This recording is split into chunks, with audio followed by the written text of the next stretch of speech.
Nandito tayo ngayon sa isang abandonadong resort na matatagpuan dito po sa bayan ng Bulalakaw, Oriental, Mindoro. At itong resort po na ito noon ay sobrang ganda nito at sobrang puti ng buhangin dahil marami itong mga magagandang mga building noon at saka may mga cottage. Ito yung kanunahang resort noon na dinarayo ng mga taga-ibang lugar. Pero sa paglipas po ng panahon ay ito na yung naging itsura nito ngayon, abandonado na dahil nga sa palipat-lipat na pagmamayari. At dito rin sa resort na ito, noong unang panahon, maraming mga napadpad na mga bangkay, pasintabi sa mga kumakain. Halimbawa kapag mayroon pong mga bagyo, so marami po yung mga napapadpad dito sa lugar na ito. Kaya noon ay sobrang kinakatakutan to. Maging ngayon kapag gabi ay takot pumunta dito yung mga taga dito sa amin. Dahil sa mga nangyari nga noon na ito po ay maraming mga napapadpad dito sa lugar na ito. At nung nakaraan lang ay meron po tayong mga nakita dyan na mga kalansay. Pero ngayon po ay wala na. So ngayon ay iikutin namin ni Ayon ang kabuuan po ng resort para may ipakita namin sa inyo ang kagandahan nito. Kahit wala na po yung mga building pero nanatili pa rin maganda dahil nga po sa ganda ng ating kalikasan. Dati pala, ganito ang buhangin. Oh, pinong-pino. Ngayon, napalitan na siya ng mga bato. You know, Kasi pag amihan kasi, kaya nagkakaroon siya ng mga malalaking bato. Ito yung mga corals na patay na napapadpad dito sa dalampasigan. Kaya may dalang itak si Ayon kasi ang sabi din ng iba ay maraming mga malalaking ahas dito sa lugar na ito. So kung mapapansin nyo, mayroong mga simentong poste.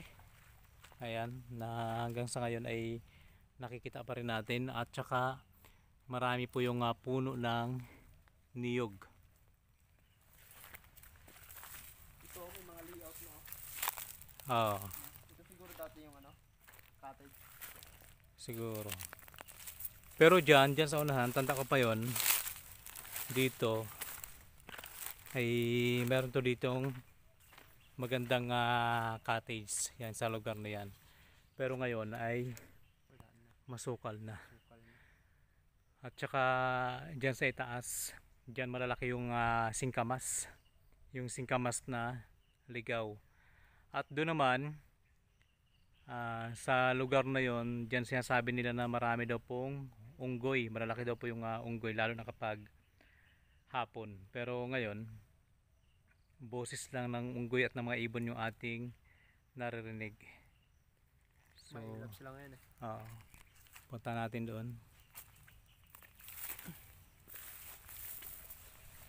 Tapusin natin yung panonood ng video dahil susuot kami ni Ayon sa mga malalaking bato dito po sa isla na ito.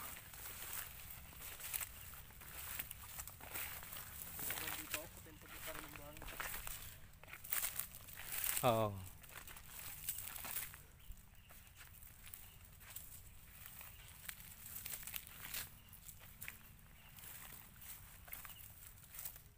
So dati to, malinis to dito pero ngayon ay sobrang sukal na. Pero kahit pa paano makikita mo pa rin yung ganda ng kalikasan dahil green na green. So nagkalat dito yung mga poste na simento. Ayan o.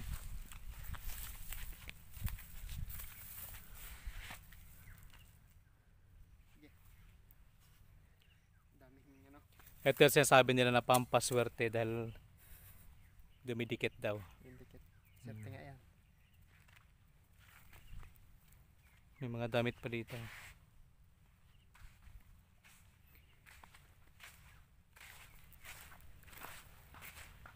So dito sa lugar na to, dito namin natagpuan noon ang kalansay. Tabi-tabi po. At ayan naman yung mga natirang mga yero mula sa malaking building dati dito. Yan, dyan sa lugar na yan. Dyan yung malaking building noon. Pero ngayon ay wala na. Dahil nga po sa nagpaiba-iba yung may-ari nito.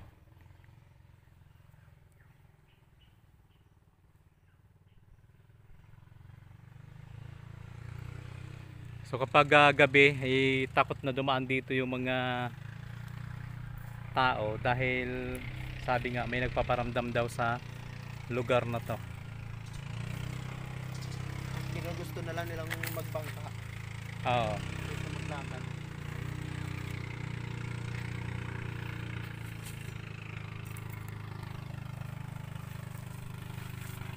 Yung pinakbuhangin no? Kaya nga.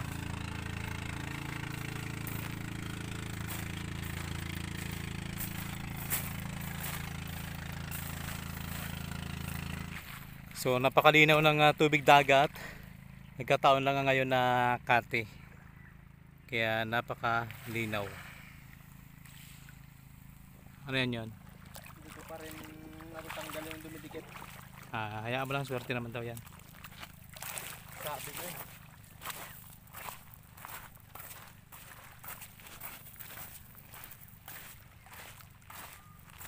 Dito marami din napapadpad na malalaking isda. Oo. Dito nung nakaraan, mayroong mga napadpad na balyena pero ang ginawa ng mga residente ay binitawan din. Pinabalik ulit nila. Pinabalik sa dagat. Nakatawa na pala to.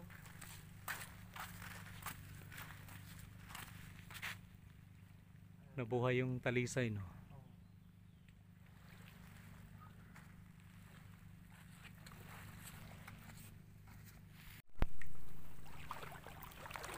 Dahil mababaw yung tubig, samantalay namin ni Ayon ng pagkakataon na dito tayo dumaan sa ilalim ng malalaking bato.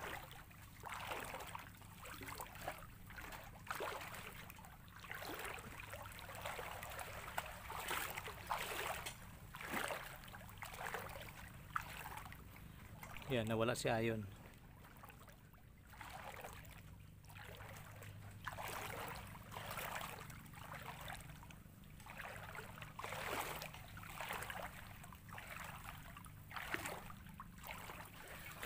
So dito, malalaki yung bato hanggang papunta doon sa taas. Pulse Ay, may yan, butas pala.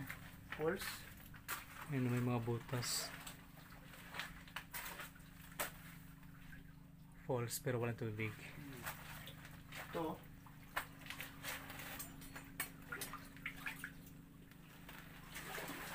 Doon may butas.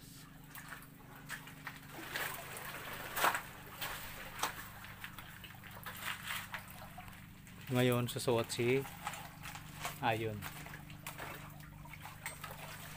Hastig ng lumalangoy na yun, no? Yan.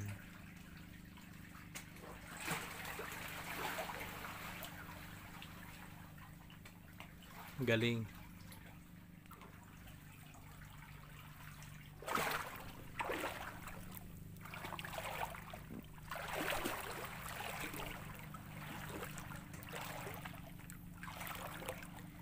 Sarap maligo, ang linaw ng tubig dagat. Sarap maligo. Si Ayon nandun sa loob ng ilalim ng malaking bato na yan. Yan. Ang linaw ng tubig dagat.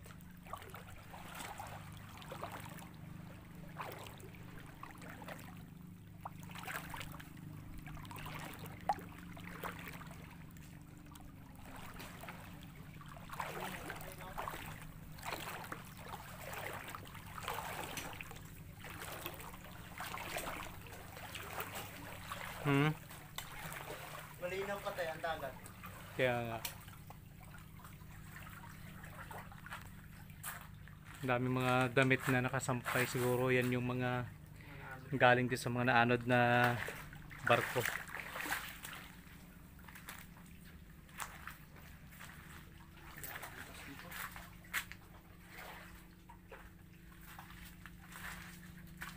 Dahil malalaking butas, no?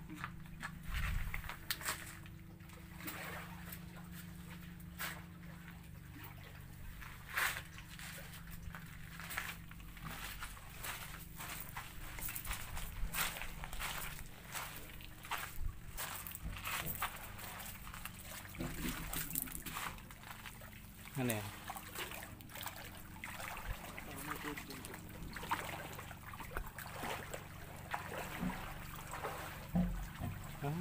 Kakaiba ng tunog sa loob.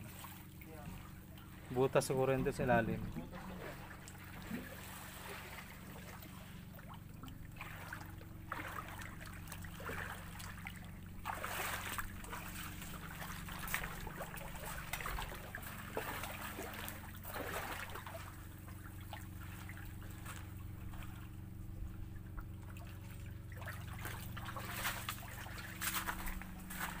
May butas ulit. Ito, papasok na to doon. Sige ngayon, pasok nga.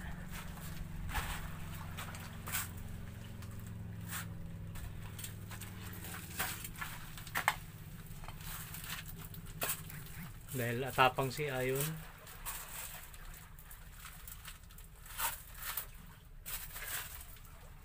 Papasukin niya ang loob niya.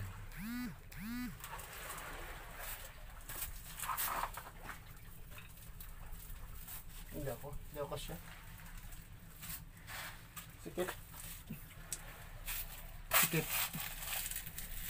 Sikip yung butas. Maliit. Bukas siya sana.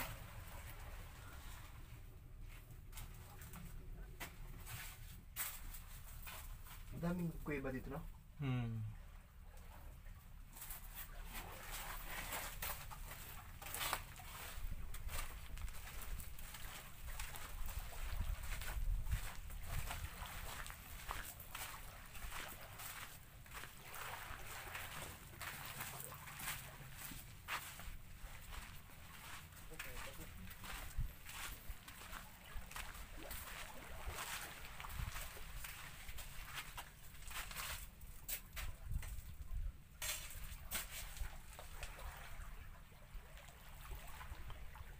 Ano to?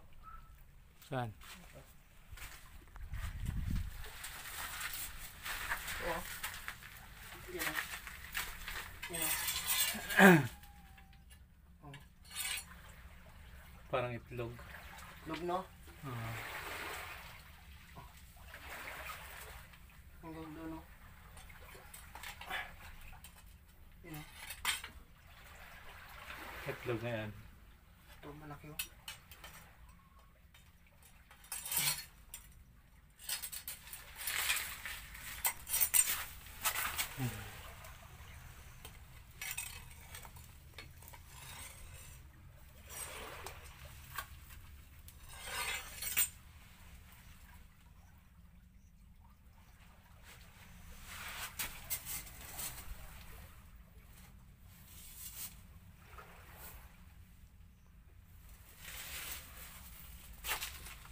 Malamig dito, no? Oo.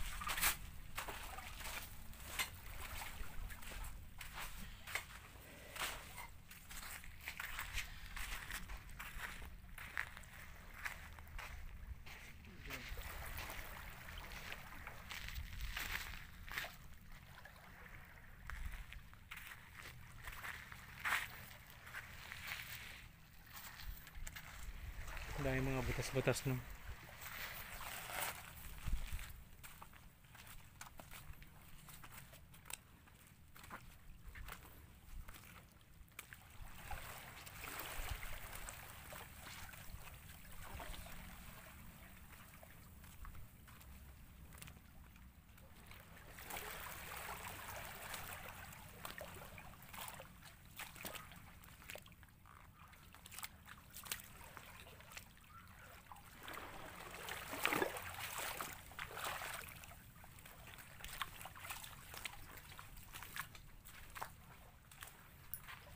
Ayan.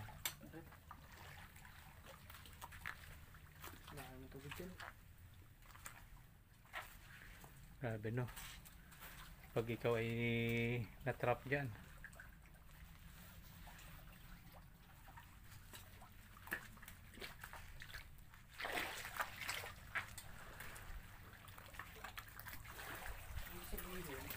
May butas pa dito.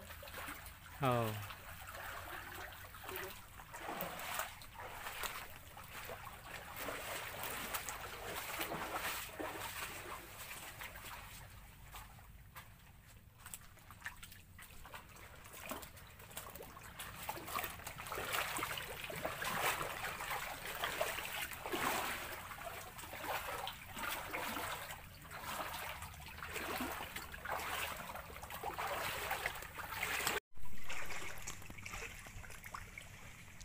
Nagkakakulay orange yung balat mo, yung pala orange yung iyong guantes, yung gloves.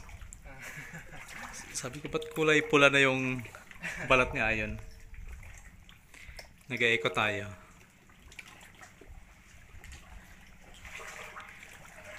So hanggang doon yung astig, no, umeeko para tayong nasa radyo. Mike, yes. Nasa ilalim tayo ng malaking bato. Low. Maganda yung pagka ano niya. Yan. Pagka timpla ng eco.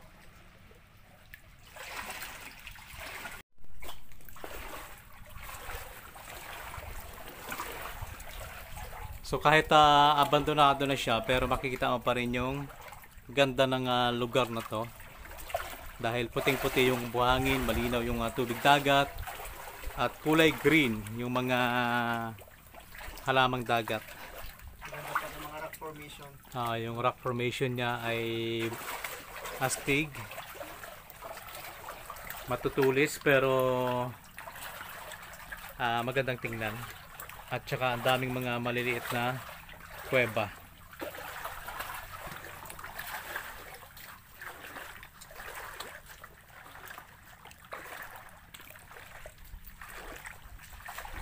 Shoutout kay Mary Rose Tatlong Hari, kay Mama Silya, kay Mama Juan, at sa Sheila Sarsari Vlog. Subscribe niyo po yung kanyang YouTube channel. At sa lahat po ng ating mga organic viewers, organic subscribers. Ayan, at sa Rivera family, Enriquez family, Ipitito family, Tagalog family. Magandang araw po sa inyong lahat.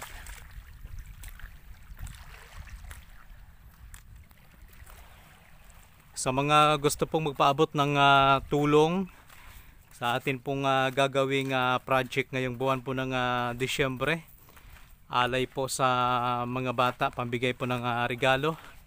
Ito po ang atin pong GCash number, 095-1010-69-49, at maaari nyo rin po akong i-message sa aking personal account, MJ Robera, or sa ating FB page, Mindoro Biners TV. At meron din po tayong TikTok account. Ang pangalan po ay Mindoro Biners TV din po. At kung ikaw po ay palaging nanonood at hindi pa rin po nakapag-subscribe hanggang sa ngayon, pasuyo naman po paki-subscribe para lagi po kayong updated sa mga video na atin pong ina-upload. At syempre sa ating pong mga basher, maraming salamat din. Kung hindi dahil po sa inyo ay hindi rin madagdagan yung ating views, diba? Kaya kahit pa paano ay malaking tulong din kayo sa amin. Hayaan nyo yung inyo namang mga komento ay amin din pong pinakikinggan.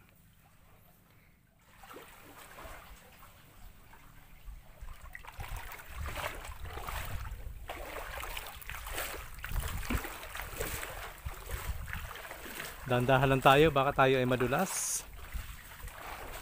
Maraming salamat nga pala sa inyong panunood ng ating huling video, ang nawawalang syudad, dahil nag-viral po siya. At syempre sa marami pa po natin mga video na panay ang viral, maraming salamat. So dahil po dyan ay mas lalo pong marami po tayong mga matutulungan. Sa ngayon po ang Mindoro Biners TV YouTube channel ay nakapaghandog ng libreng bigas sa panahon po ng bagyo, noong bagyong Christine at Leon. Nasa 300 pamilya yung ating nabigyan ng libreng bigas at mga grocery. Ayan. At si Mindoro Biners TV din po ay nakapagbigay ng medical assistance nasa 19 na pamilya. At nakapagpagawa din po si Mindoro Biners TV ng 2 libreng pabahay sa mga lola, senior citizen. At financial assistance din po para sa mga humihingi ng tulong sa kanilang negosyo. Tayo po ay nakapagbigay din sa 20 individual. At mayroon din po tayong 10 bata na natulungan sa kanyang pag-aaral. Sa loob lamang po yan ng 1 taon. Hindi na po namin isinama yung iba pa nating mga naitulong. So hindi na po namin pinapalabas dahil ang atin naman pong content ay hindi charity vlog, kundi adventure at saka travel. More on nakatutok po tayo sa tourism. Medyo hinihingal ako dahil naglalakad tayo sa tubig at saka nag-iingat dahil madulas yung bato. So sa lahat po ng gusto pong mag-sponsor ng drone, mag-sponsor ng cellphone na pwede nating magamit sa pag-video o ano pang gamit natin sa pag-vlog, pwede po. PM is the key. Sabi naman ng ating basher, yan, nangihingi ka na naman. Pero sa totoo lang po talaga, hanggang parinig lang po kami. Pero madalang po yung mga nagpapadala ng tulong. Yung amin po ipinamimigay na tulong ay karamihan po doon ay galing po sa aming sahod. Pinagsama-sama namin sahod ni Ayon, sahod ko, at sahod ni Mark. Ganon din kay Dream Mart kapag siya ay kasama sa video na to. At maging yung Sheila Sarsari Vlog ay nakakaambag para kami po ay mamigay ng tulong. Kaya kung may magbigay man sa amin ng drone at cellphone, first time po siguro mangyari yon. Kaya ipapanalangin talaga namin, at kung sino man po yung magbigay na yon ay lagi namin ipagdarasal na sana ay marami pa siyang biyaya na dumating sa kanyang buhay. Di ba yan? Yes. Pagod na sa Ayon eh. Mainit na. Sobrang init na kasi ngayon.